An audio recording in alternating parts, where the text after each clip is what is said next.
Ganda kung ano, kung January. Dahil si Milo daw ang gusto February.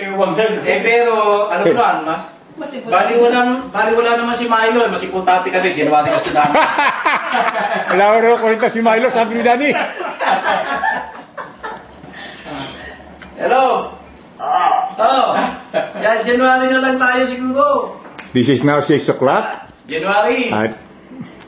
Baka pag January, kung konti lang ang pupunta sa inyo. Denial ni Ber Birata, si Mer Hagir, and now we are all talking to him on the phone. Ito, 6 o'clock ito. Kasi umuwi ito eh. Chicken yan, umuwi rin ng January eh. Kaya masyadong na-influensya kaya ka. Kaya sabi, wag na raw, bahala na si Camilo.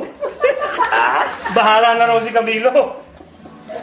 Hindi, ano ba napagkakasunduan, Chami? Wala pang date, ano? Ang gusto nila, basta before May, before election. And why? Tatlo ang gusto nila, ayaw nila ng one-day reunion. Ayan, si Mer yan. At least one night. Yeah. Days and one night. Yes. Oh, that's good, yeah. Para daw magkaroon man lamang ng bonfire sa paligid at magdaldalan doon. That's good, yeah. So far, ang nire-recommenda na pagpipilian, pinadala ko na ang mga committee para tingnan ang mga costing lahat, etc.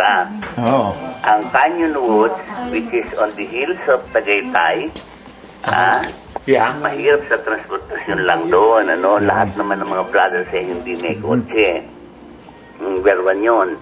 Pero ilalagay namin sa inyo ang pros and cons. Okay.